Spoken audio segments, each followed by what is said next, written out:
Hi guys! Kamusta kayo? Welcome back sa aking channel, Risk Earnings. For today's video ay magkakaroon po tayo ng update sa pag-create ng PayPal account natin. Kasi meron tayong previous video 2 years ago na yun. Tapos umabot siya ng 138,000. Tapos yung iba nahingi ng updated po na tutorial. So ayan, mag-create tayo ng tutorial how to create PayPal account ngayong 2025. Sana po ay makatulong po itong video sa inyo. Kung saan nyo man po gagamitin yung inyo pong PayPal account na gagawin. So technically, yung atin pong pag-create ng PayPal account, hindi po siya na-screen record, hindi din siya na-screenshot sa Android. So yung ginawa ko po is nag-try ako sa iOS. Okay naman, nakapag-screenshot naman. So ito nga lang yung catch. Hindi ko lang alam kung yung style, yung pagkakasunod-sunod nito na screenshot ko is ganun din sa Android. So ayan, nandito na tayo sa pag-create po ng PayPal natin. So, pwede nyo i-search sa inyong browser or Chrome na login or sign up in PayPal or di ka PayPal sign up, ganun. Tapos, pag magka-sign up na kayo, meron ditong dalawa na pamimilian sa pag-create po natin ng PayPal account. So, yung una dito is yung pwede tayo mag-personal or di ka pang-business. So, nasa sa inyo naman kung para sa ninyo gagamitin yung inyo pong PayPal. Pero ako, technically, dito ako sa personal account. Nagfa-fall dito sa personal account yung send and receive payments globally. So, ginagamit ko po kasi yung PayPal account ko sa pag-receive po ng payment sa mga earning applications. So, pagka-click ko po dito sa personal account, clinic ko na po itong part po ng next dyan. Ang lumabas po dito sa screen ko, kailangan ko mag-input ng mobile number. So, kapag ang una pong lumabas sa inyo ay kailangan nyo maglagay ng email, okay lang yun. Email yung ilalagay ninyo. Kapag naman po naka-straight line na email, number, or di kaya name yung ilalagay, pili na lang kayo sa tatlo. So, dahil yung sa akin, phone number yung hinihingi dito, phone number yung nilagay ko. After nyan, clinic ko na tong part ng next. Tapos, meron ditong sign up for PayPal na kailangan ng email. So, ginawa ko, nilagay ko lang dito yung email address ko. Tapos, clinic ko tong part ng next. Tandaan lang natin guys, yung email po na ilalagay natin dito, yun po yung magiging PayPal email address natin. Kasi kung sakalin, nag-create tayo ng PayPal account para sa mga earning applications, yun pong usual na hinihingi sa mga applications is yung PayPal email address natin. So, kung ano yung ilalagay natin dito na email, yun yung PayPal email address natin. So, okay, gets po yung part na yun. Then, i-click po natin itong part po ng next. Kailangan lang po natin mag-create dito ng password. So, technically, since ito pong si PayPal ay mag-hold or para siyang wallet natin, digital wallet natin, nandito yung mga pera natin. Para secure po yung account natin, i-make sure natin na yung atin pong password na gagawin dito is strong at the same time, hindi natin ginagamit sa kahit ano pong social media platforms natin ginagamit. After nyan, click ko na lang po itong part po ng next. Nandito na tayo sa part ng personal info. Kailangan lang natin dito ilagay yung first name natin, middle name, and yung ating surname. Then, click na natin itong part ulit ng next. Tapos, eto na yung catch.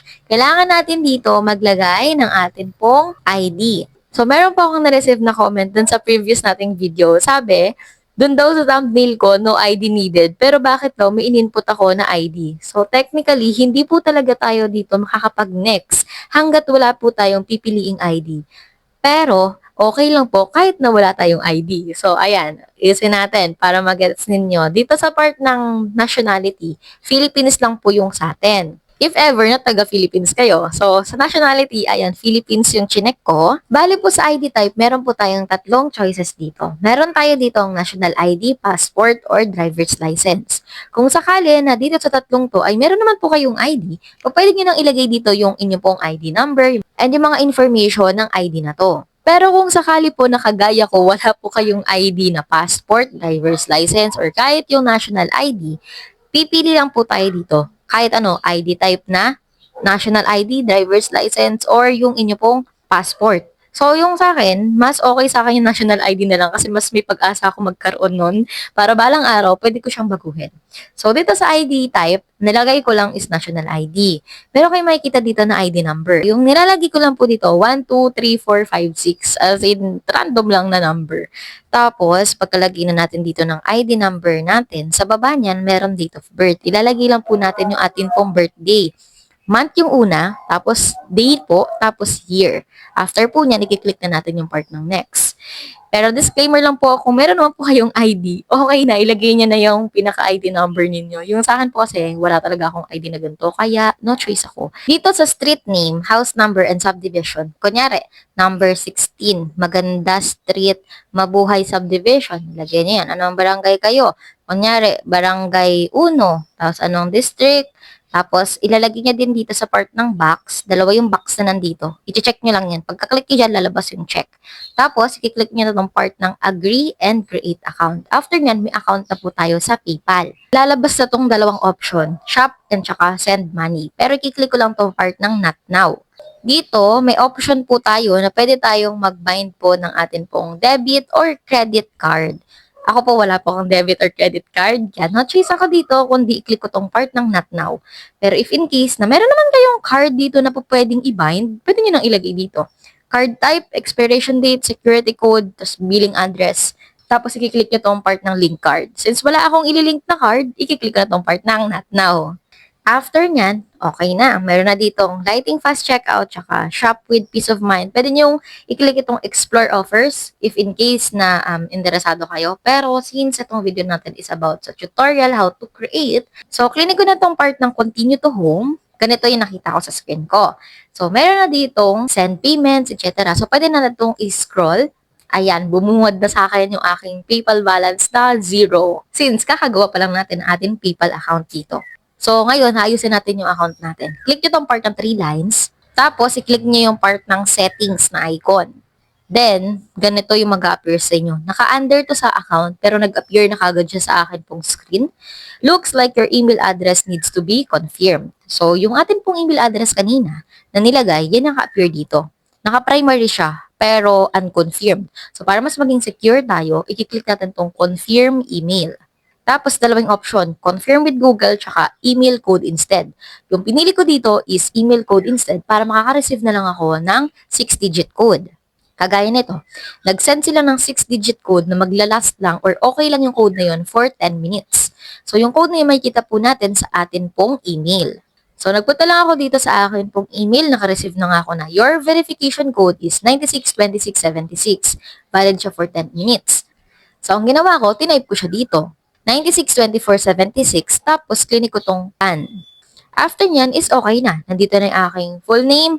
Pwede ko yan siya baguhin. Actually, nandito din yung part ng language natin, time zone, nationality. So, ito kasi yung pinaka-settings na atin pong pinaka-PayPal.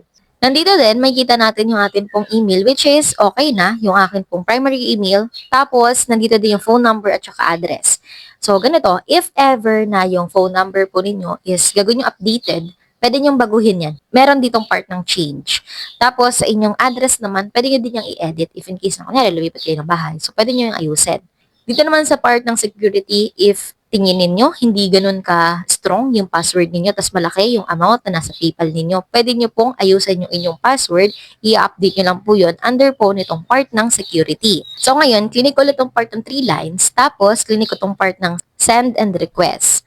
Dito sa part ng send, if in case na may pera na yung inyong account, tas ipapasa nyo or send nyo yun sa iba, dito yan sa part ng send magpo-fall. Itatype nyo lang dito yung name, PayPal email address, username, or phone number. So, 4 yung papamilian nun.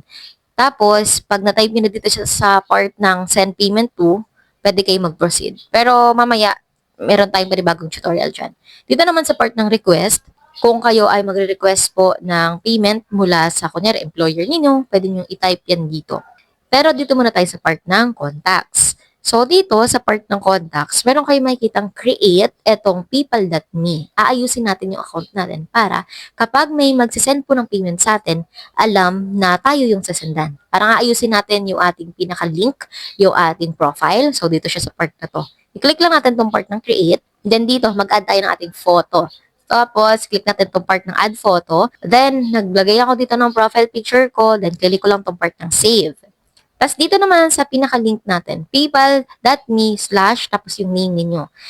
Minsan, hindi yan nag-okay kapag may kapangalan kayo. Pero once na may check yan na badge and it's available, kayo lang yung buhod tangi na may ganong PayPal link. So sa akin, paypal.me/business risk earning. So wala siyang kapareho. So okay siya. Then clinic ko na tong part ng next. After nyan, dito sa may part ng box, i-check nyo lang po yan. I-click na natin tong part ng agree and create. So, your profile is live. So, okay na. Meron na tayong PayPal me. So, paypal.me / tas yung name ninyo. Then, click ko lang tong part ng done. Pwede din natin i-click itong manage profile. Pero click ko lang yung done para makita natin under ng contacts itong ating pinaka-picture. Tapos yung pangalan. Tapos atin pong PayPal email address dyan. So, ganito, sa part na tayo ng home section, meron tayong makikita sa home section na set up your account 2/5. So, ito, merong 5 steps para maging complete yan. Dalawa lang yung nagawa ko. Nag-email confirm lang ako, tsaka profile picture added. So, may 3 kulang. Yung isa is mag-login sa kanilang app. So, hindi ako nag-download ng app. Naka-web browser lang po ako kasi sa app ay hindi siya ma-screenshot kahit sa iOS. Then, sa pangalawang kulang is mag-link ng card. So, wala akong card, wala akong na-link. Tapos, bank account. So, ayaw ko siya i-link. So, 2/5 lang to. Pero okay lang naman, it doesn't matter. Makaka-receive tayo ng payment dito and makaka-send din tayo dito ng payment. Yun yung itatry natin yan. So, i-ex ko lang to. Trinay ko na sendan yung akin pong bagong create na PayPal account dito ng 100 pesos. So, galing lang din po ito sa akin. So, ayan, from Hana. So, pinasahan ko lang para malaman ko kung nakaka-receive ba to ng payment. So, nakaka-receive naman siya. All goods. So, ngayon na-try ko kung makaka-send naman to. So, ang gagawin natin dito para makapag-send tayo, punta na tayo sa part ng 3 lines. Actually, pwede dito sa part ng send. Pero, para lang mas alam niyo, sa 3 lines, meron ditong send and request. Tapos, dito sa part ng send, itatype natin dito yung name ng pagsasendan natin. Kagaya ng sinabi ko sa inyo, username, PayPal email address, or di kaya yung kanilang mobile. So, yung sa akin, masanay kasi ako, PayPal email address. Usually kasi sa mga earning applications, address yung hinihingi. So, PayPal email address ko dito, nilagay ko. Yung original ko yung original ko na PayPal account na address, yun yung nilagay ko dito. Kasi pagsasendan ko, ita-transfer back ko lang yung 100 na sinend ko sa sarili ko. So, ayan, dito, meron akong tinype. Ito yung email ko. Tapos, nag-appear sa baba, kung yun ba yung tao na pagsasendan ko. May profile picture ko din. Tapos, click ko tong part ng next. Mag-a-appear dito yung profile picture ng pagsasendan ko, tapos yung name niya, tapos yung PayPal email address. 100 pesos yung isasend ko. So, tinip ko ng 100. Tapos dito, nilagyan ko lang siya ng transfer. Kasi tinatanong ni PayPal, what's this for? So, pang transfer lang. So, nalagay ko transfer. Then, click ko tong part ng next. Meron tayo dito ang payment type dalawa. Meron dito na pang goods and services, which is magpo-fall ito sa eligibility na ma-refund yung pera. Tapos, yung pangalawa naman is for friends and family. So, since pang friends and family to, wala tong buyer protection, walang pang refund dito. So, dahil sa akin, sarili kong account naman yung sasendan ko din. Papasa ko lang yung 100. Clinic lang tong for friends and family. Wala din kasing parang handling fee itong part ng for friends and family. Clinic ko lang tong part ng continue. Then dito, ayan, meron tayong makikita na PayPal fee, 0. So, walang fee kasi wala siyang pang refund. So, okay na siya. Estimated delivery in seconds lang. So, clinic ko tong part ng send. Tapos, tada, ganito na yung makikita natin. 100 pesos send to yung account ko na nakalagay dito. Yung original kasi pinasa ko lang yung 100. Then, pwede na tayo sa go to summary para makita natin. Ayan na yung recent activity natin. Nasendan ko yung sarili ko ng 100, tapos sinend back ko din. So, that means na nakaka-receive tayo ng payment, nakaka-send din tayo dito, gamit yung bago natin na PayPal email account. Well, hopefully ay makatulong po itong video sa inyo. So, updated na po itong ating tutorial ngayong 2025 na to. Maraming salamat guys sa panonood, and kung bago ka pa lang sa aking channel tapos interesado ka sa mga ways how to earn extra money online, gamit lang yung ating cellphone and internet connection, ay mag-subscribe ka na po. So, meron tayong mga playlist dito, how to earn sa mga free earning applications, may mga reviews din tayo sa mga investment websites, and meron din tayo ditong mga hinahanap na opportunities, how to work from home. Well, ayun lang po yung ating video for today. Maraming salamat po sa panonood. Ingat po kayo palagi and God bless po. Bye!